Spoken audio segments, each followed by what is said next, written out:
Hello and welcome everyone. Myself Kapil Karol from Vardhaman Heights International, and today we are going to discuss about the chapter first of class 12 solid states। और इसमें आज हम discussion जो करने वाले हैं वो डिफेक्ट्स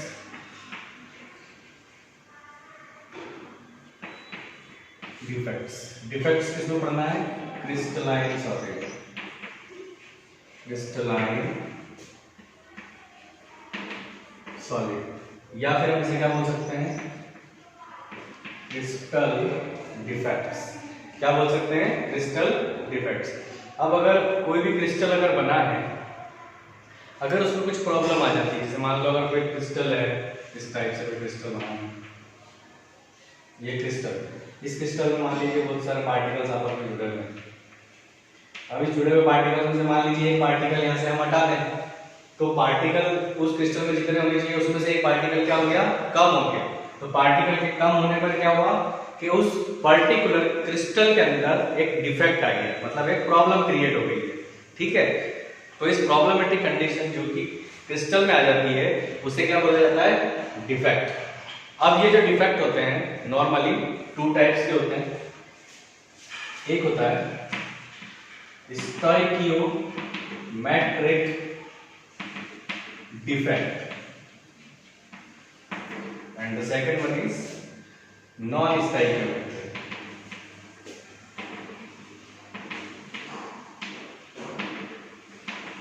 non-stoichiometric defect। अब सबसे पहले दोनों का मतलब समझ लेते हैं, क्या होता है स्टाइकियोमेट्रिक डिफेक्ट और क्या होता है non stoichiometric defect. Stoichiometric defect के अंदर क्या होता है? जैसे मान लीजिए मैंने क्रिस्टल लिया है NaCl, NaCl में 100 पार्टिकल्स मैंने सोडियम के लिए हैं और 100 पार्टिकल्स मैंने क्लोरीन के लिए। ठीक है, तो इस कंडीशन में अगर हम देखें, मान लीजिए अगर क्रिस्टल में कोई डिफेक्ट भी आता है तो सेम क्वांटिटी में क्या होंगे? केटायन और एनायन, मतलब 98 और 98 हमने यहाँ पे देख लिया कि सोडियम, दो सोडियम ऐसे निकल गए, दो क्लोरीन ऐसे चले गए। मतलब मान लो कोई क्रिस्टल है, उस क्रिस्टल में से दो सोडियम और दो क्लोराइड आयन जो है वो एलिमिनेट हो गए, तो बचे कितने? 98 98। मतलब स्टाइकियोमेट्रिक डिफेक्ट के अंदर क्या हो रहा है? जो फॉर्मूला है वो क्या हो रहा है? चेंज नहीं हो रहा। सिर्फ फॉर्मूला सेम है, जितने सोडियम और उतने क्लोराइड। NaCl लिखने का मतलब ये है कि अगर NaCl एक बार लिखा मतलब एक सोडियम और एक क्या है क्लोराइड, तो दोनों की क्वांटिटी क्या होती है? सेम रहती है। और अगर क्रिस्टल जाते हैं या क्रिस्टल में से कोई केटायन या एनायन निकलेगा तो दोनों इक्वल क्वांटिटी में निकलेंगे, तो फॉर्मूला डिस्टर्ब नहीं होगा। अब यहाँ देखो 98 98 मतलब 98 सोडियम और 98 क्या है? क्लोराइड है, तो फॉर्मूले में कोई चेंजेस नहीं हुआ है। ठीक है, तो ये जो डिफेक्ट कहलाएगा इस टाइप का, वो कहलाएगा स्टाइकियोमेट्रिक डिफेक्ट। वही बात करें नॉन स्टाइकियोमेट्रिक की, तो सेम टू सेम एग्जांपल लेंगे। हम यहाँ बात करते हैं वापस Na और Cl। मान लीजिए किसी कारणवश सोडियम 101 हो गया और क्लोराइड 100 रह गया, तो इस कंडीशन में हमने देखा कि यहाँ पर फॉर्मूला क्या हो गया? चेंज हो जाएगा, क्योंकि यहाँ पर जितने सोडियम और उतने क्लोराइड नहीं है। यहाँ पर 101 क्लोराइड है, सोडियम है, और 100 क्या है? क्लोराइड। तो मैच थोड़ा सा डिस्टर्ब हो गया, तो फॉर्मूला भी चेंज हो जाएगा। तो यहाँ पर जो सोडियम है वो कितने हो गए? 101 होगा, और क्लोराइड कितना हो गया? 100 हो गया। ये सोडियम ज्यादा पड़ रहा है, तो इस टाइप का जो डिफेक्ट है वो कहाँ के अंदर आता है? नॉन स्टाइकियोमेट्रिक डिफेक्ट के अंदर। ठीक है, नॉन स्टाइकियोमेट्रिक डिफेक्ट में फॉर्मूले पे असर पड़ता है, फॉर्मूला चेंज हो जाता है, लेकिन स्टाइकियोमेट्रिक डिफेक्ट में जो है फॉर्मूले चेंज नहीं होते।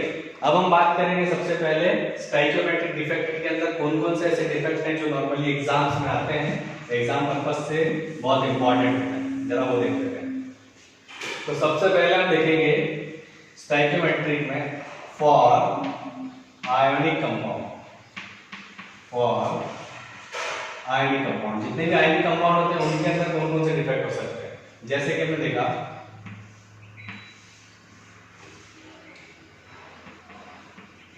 Na plus Cl minus, Na plus Cl minus, Cl minus, Na plus Cl minus, थोड़ा बना लेते हैं क्रिस्टल को, छोटा हो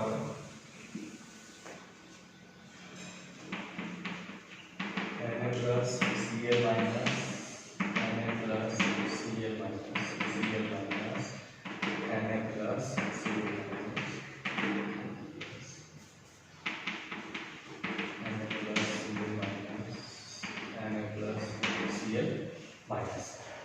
ठीक है। अच्छा, आयनिक कंपाउंड के अंदर जो डिफेक्ट होते हैं वो दो टाइप के होते हैं। एक होता है शॉर्टकी, SCHOTTKY, शॉर्टकी डिफेक्ट, ठीक है। और एक होता है फ्रैंकल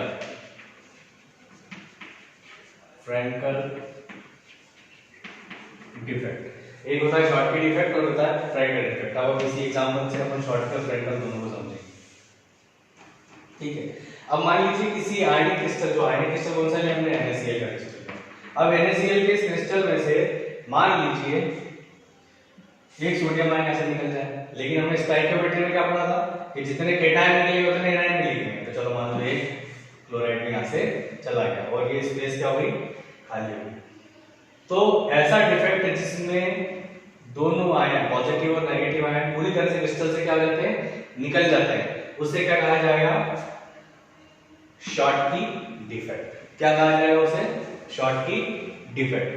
क्या, फिर से एक बार देखेंगे, ऐसा डिफेक्ट जिसके अंदर कैटायन और एनायन जो है क्रिस्टल से पूरी तरह से बाहर निकल जाते हैं, वो डिफेक्ट क्या कहलाता है, शॉर्टकी डिफेक्ट।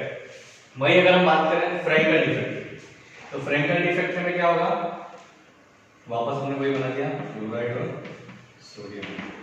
फ्रैंकल डिफेक्ट में क्या होगा कि मान लो एक कैटायन ये अपनी जगह से निकल गया, ये जगह क्या हो गई, खाली हो गई, ये जगह पूरी तरह से वेकेंट है, खाली है। यहां से निकल गया और कहीं भी जहां ये जो बाकी का जो स्पेस जो खाली दिख रहा है, इसे बोला जाता है इंटरस्टिशियल स्पेस। इंटरस्टिशियल स्पेस, ठीक है। तो ये जो पर्टिकुलर है, मान लो यहां से सोडियम आयन निकला, यहां बैठ गया, यहाँ सुइटेबल लगा तो वो यहाँ आके बैठ गया, क्रिस्टल से बाहर नहीं निकला है, वो क्रिस्टल के अंदर ही है। और जो सोडियम आयन है वो कहाँ, यहाँ से निकल के कहाँ चला गया, तो इंटरस्टिशियल स्पेस में कहीं पर स्टेबल हो गया है। तो इस टाइप का अगर डिफेक्ट हमें कहीं देखने को मिलता है तो उसे कहा जाता है फ्रैंकल डिफेक्ट। एक बार फिर से देखिए, अगर किसी क्रिस्टल में से कोई केटायन जो है अपने प्लेस से निकलकर उसी इंटरस्टिशियल स्पेस में कहीं पर, जरूरी नहीं है यहाँ भी बैठ सकता है, यहाँ भी बैठ सकता है, यहाँ बैठ सकता है, जहां उसको समझ में आएगा वहां जाकर वो जो केटायन वो क्या हो जाएगा, स्टेबल हो जाएगा। इस प्रकार का जो डिफेक्ट है वो क्या कहलाता है, फ्रैंकल डिफेक्ट। क्लियर, ये किसके लिए था, आयनिक कंपाउंड के लिए, ठीक है। तो फ्रैंकल डिफेक्ट में क्या होता है, equal number of cation and anion जो है वो क्या होते हैं, एलिमिनेट हो जाते हैं। लेकिन इसमें क्या होगा, फ्रैंकल डिफेक्ट के अंदर केटायन जो है वो निकल तो जाएगा लेकिन बाहर नहीं निकलेगा, वो उसी के अंदर रहेगा और इंटरस्टिशियल स्पेस में जाकर बैठ जाएगा। क्लियर। अब ये तो आयनिक कंपाउंड के लिए बात हो गई, अब हम क्या करेंगे, नॉन आयनिक कंपाउंड के लिए स्टोइकियोमेट्रिक डिफेक्ट कौन कौन से होते हैं उसको स्टडी करेंगे। फॉर नॉन आयनिक, अब जैसे मान लो कोई भी नॉन आयनिक कंपाउंड है, ये क्रिस्टल, इसमें पार्टिकल्स क्या है, अवेलेबल है पार्टिकल्स, ठीक है। अब मान लीजिए कोई भी पार्टिकल जो है पूरी तरह से निकल गया, नॉन आयनिक की बात चल रही है, मतलब इसमें आयन नहीं है, कोई पार्टिकल यहां से निकल गया तो ये जगह क्या हो गई, वेकेंट हो गई, खाली हो गई। तो इस टाइप का डिफेक्ट क्या कहलाएगा, वेकेंसी डिफेक्ट। क्या कहलाएगा, वेकेंसी डिफेक्ट। या अगर हम बात करें पार्टिकल्स अरेंजमेंट है इस टाइप से, अब एक पार्टिकल मान लो यहां से तो चला गया और कहीं और आके यहां पर आके अटैच हो गया, इस जगह पे आके क्या हो गया, ये बैठ गया। तो इस प्रकार का जो डिफेक्ट है वो क्या कहलाएगा, इंटरस्टिशियल डिफेक्ट। हालांकि है दोनों सेम ही, आयनिक कंपाउंड में इनको शॉर्टकी और फ्रैंकल बोला जाता है, लेकिन नॉन आयनिक कंपाउंड में क्या बोलेंगे, वैकेंसी डिफेक्ट और इंटरस्टिशियल डिफेक्ट। तो ये था स्टोइकियोमेट्री। अब हम आएंगे नॉन स्टोइकियोमेट्री पर, ठीक है। नॉन स्टोइकियोमेट्री में हम देखेंगे दो टाइप के डिफेक्ट होते हैं। पहला होता है मेटल एक्सेस डिफेक्ट और सेकेंड वन होता है मेटल डेफिशिएंसी डिफेक्ट। मेटल का एक्सेस होना मतलब मेटल की क्वांटिटी बढ़ गई तो मेटल एक्सेस डिफेक्ट, और मेटल की क्वांटिटी क्या हो गई, डेफिशिएंट हो गई, कम हो गई, तो उसे क्या बोलेंगे, मेटल डेफिशिएंसी डिफेक्ट। अब एक एक करके फटाफट समझ लेते हैं। जैसे मान लीजिए मैंने एग्जांपल लिया मेटल का, वही Na+Cl- Na+Cl- Cl- Na+Cl-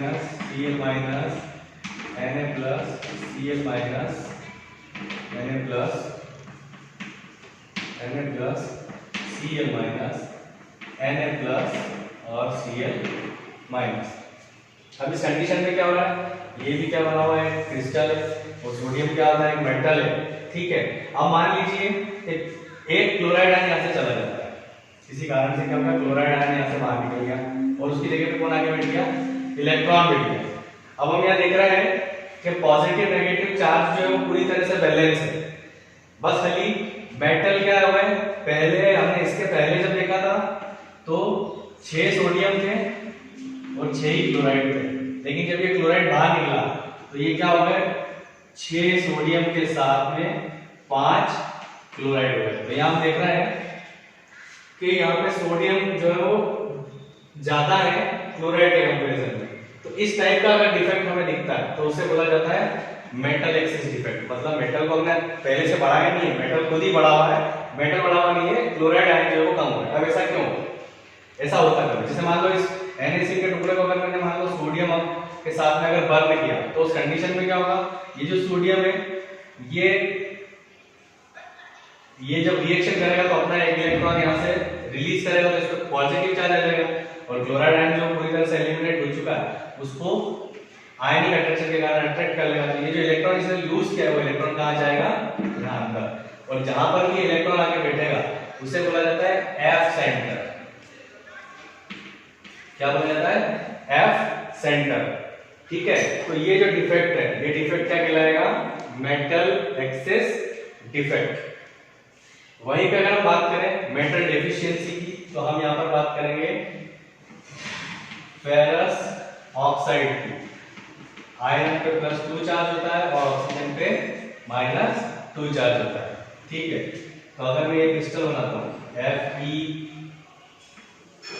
+2 oxygen -2, Fe +2 oxygen -2, oxygen -2, Fe +2 oxygen -2, Fe +2, Fe +2 oxygen -2, Fe +2 और ऑक्सीजन -2। तो मैंने ये क्रिस्टल बनाया है आयरन ऑक्साइड का, ठीक है। फेरस ऑक्साइड भी बोला जाता है इसको, FeO, और आयरन ऑक्साइड भी बोला जाता है। अब मान लीजिए किसी कंडीशन में यहां से 1, 2 और 3 आयरन यहां से क्या हो गए, निकल गए। 3 आयरन निकले, एक आयरन में कितने चार्ज है, +2 चार्ज है, तो 3 आयरन में कितने चार्ज हो जाएगा, 6 पॉजिटिव चार्ज। कितने पॉजिटिव चार्ज हो गए, 6 पॉजिटिव चार्ज। तो यहां से जो एलिमिनेट हुए वो कितने हुए, Fe+2 वाले हुए, और चार्ज गिरेंगे तो कितने Fe+2 गए, केवल 3 Fe+, 1 2 3 Fe+2 आयन जो है वो यहां से निकल गए। मतलब टोटल नंबर ऑफ कितने चार्ज निकले हैं, एक Fe पे 2 चार्ज है तो 3 Fe पे कितने चार्ज हो जाएंगे, 6। तो 6 पॉजिटिव चार्ज जो वहां से एलिमिनेट हो। अब मान लीजिए मेरे पास ये अवेलेबल नहीं है, इसकी जगह मैंने क्या करा, Fe+3, ये भी आयरन है, ये भी मेटल है, ठीक है। हाई वैलेंसी वाला मेटल मैंने यहाँ लिया है। एक आयरन पे 3 पॉजिटिव चार्ज है तो 6 पॉजिटिव चार्ज करने के लिए कितने आयरन लगेंगे, 2 आयरन, ठीक है। तो हमने क्या किया, इसको इससे रिप्लेस किया, तो इस जगह पे हमने क्या लगा दिया, Fe+3, और इस जगह पे भी क्या लगा दिया, Fe+3। तब आप देखेंगे जो चार्ज है वो चार्ज का बैलेंस क्या हो गया, इक्वल हो गया। बट अब ये देख रहे हैं 3 Fe निकले थे और बाद में जब ऐड करा तो 2 Fe ऐड हुए। क्यों, क्योंकि हमने हायर वैलेंसी वाला या हायर पॉजिटिव चार्ज वाला आयरन यहाँ पे मेटल लगा दिया, तो मेटल क्या हो गया, डेफिशिएंट हो गया, लेकिन जो चार्ज है वो चार्ज का हुआ, इक्वल हो गए। 6 पॉजिटिव चार्ज हमने यहाँ से निकले थे हमारे क्रिस्टल में से, 6 वापस भी आ गए, बस डिफरेंस क्या हो गया, +3 वाले को +3 वाले में रिप्लेस कर दिया +2 वाले को। तो इस टाइप का अगर हमें डिफेक्ट कहीं दिखाई देता है तो उसे क्या कहेंगे हम, मेटल डेफिशिएंसी। क्योंकि देखो यहाँ पर मेटल कितने हो गए, 1 2 3 4 और 5 मेटल है, और नॉन मेटल में ऑक्सीजन कितने, 1 2 3 4 5 और 6। तो पहले 6 आयरन थे और 6 ऑक्सीजन थे, अब 5 आयरन हो गए और 6 ऑक्सीजन हो गए। तो आयरन एक मेटल है, मेटल कम हो गया है, इसी कंडीशन के कारण इसे क्या बोला गया है, मेटल डेफिशिएंसी डिफेक्ट बोला गया है। अब आप देखिए नॉर्मली अगर हम देखें तो जो डेंसिटी होती है उस डेंसिटी पे क्या इफेक्ट पड़ सकता है ना, डेंसिटी पे क्या इफेक्ट पड़ेगा, स्टोइकियोमेट्री की बात करेंगे, इसकी बात कर रहे हैं। नॉन स्टोइकियोमेट्री यहाँ पे ओवर हो गया, ठीक है, उसमें 2 टाइप के डिफेक्ट देखे, मेटल एक्सेस और मेटल डेफिशिएंसी। लेकिन जब स्टोइकियोमेट्री में हमने देखा था तो स्टोइकियोमेट्री में डेंसिटी का फॉर्मूला होता है मास अपॉन वॉल्यूम। अब कोई भी क्रिस्टल हो गया तो हमने स्टोइकियोमेट्री में पहले देखा था शॉर्टकी में क्या देखा था हमने कि एक पॉजिटिव आयन भी निकलता था और एक नेगेटिव आयन भी निकलता था। अब मान लो अगर एक crystal positive negative positive negative negative positive negative positive positive negative positive negative, ये अब अगर मान लो एक पॉजिटिव निकल गया और एक नेगेटिव निकल गया, तो अब उसमें जो चार्ज निकले हैं या जो पॉजिटिव और नेगेटिव आयन जो निकला है उसमें वेट तो होगा, तो क्या हो रहा है कि डेंसिटी पे इफेक्ट पड़ेगा। डेंसिटी पे क्या इफेक्ट पड़ेगा, तो उस क्रिस्टल का मास क्या हो जाएगा, कम हो जाएगा, ठीक है। और मास कम हुआ है लेकिन वॉल्यूम तो उतना ही, जगह तो उतनी ही घेर रखी है उसने, यहाँ से केवल वो निकले हैं लेकिन एरिया तो उतना ही बढ़ेगा, तो वॉल्यूम पे कोई फर्क नहीं पड़ेगा, वॉल्यूम पे कोई इफेक्ट नहीं पड़ेगा, इफेक्ट आगे पड़ेगा केवल और केवल मास के ऊपर, ठीक है। ये किसके लिए बात करें हमने, शॉर्टकी इफेक्ट की। लेकिन वहीं पे अगर बात करें फ्रैंकल की, तो फ्रैंकल में क्या होगा, ये आयन यहाँ से निकला और यहाँ पे आके बैठ गया, तो यहाँ पे आके बैठा है या यहाँ नहीं बैठा तो यहाँ बैठ गया, यहाँ आके अगर बैठा है तो ये बाहर तो निकला नहीं, तो मतलब क्या हुआ, इसका वेट उतना का उतना ही, मास जो है वो उतना का उतना ही है और वॉल्यूम भी क्या है वो। तो इसमें क्या होता है, फ्रैंकल में डेंसिटी में कोई भी चेंजेस नहीं आता है, लेकिन शॉर्टकी में जो है वो डेंसिटी में काय में चेंज होता है, उसके mass. So this is all about the defects of crystalline solids या क्रिस्टल डिफेक्ट्स। हमने देखे स्टोइकियोमेट्री और नॉन स्टोइकियोमेट्री। स्टोइकियोमेट्री में फॉर्मूला चेंज होता है, नॉन स्टोइकियोमेट्री में स्टोइकियोमेट्री में फॉर्मूला चेंज नहीं होता है, नॉन स्टोइकियोमेट्री में फॉर्मूला चेंज हो सकता है। स्टोइकियोमेट्री में 2 डिफेक्ट देखे हमने, आयनिक कंपाउंड को लेकर शॉर्टकी और फ्रैंकल, और नॉन आयनिक को लेकर देखे वैकेंसी और इंटरस्टिशियल डिफेक्ट। नॉन स्टोइकियोमेट्री की बात करें तो हमने देखा मेटल एक्सेस डिफेक्ट और metal deficiency defect. I hope आपको ये वीडियो यूजफुल लगा होगा। अगर आपको डिफेक्ट्स या क्रिस्टल डिफेक्ट्स में कोई प्रॉब्लम आती है तो आप मेरे लेक्चर देखकर अपनी प्रॉब्लम को सॉर्ट आउट कर सकते हैं। So thank you very much.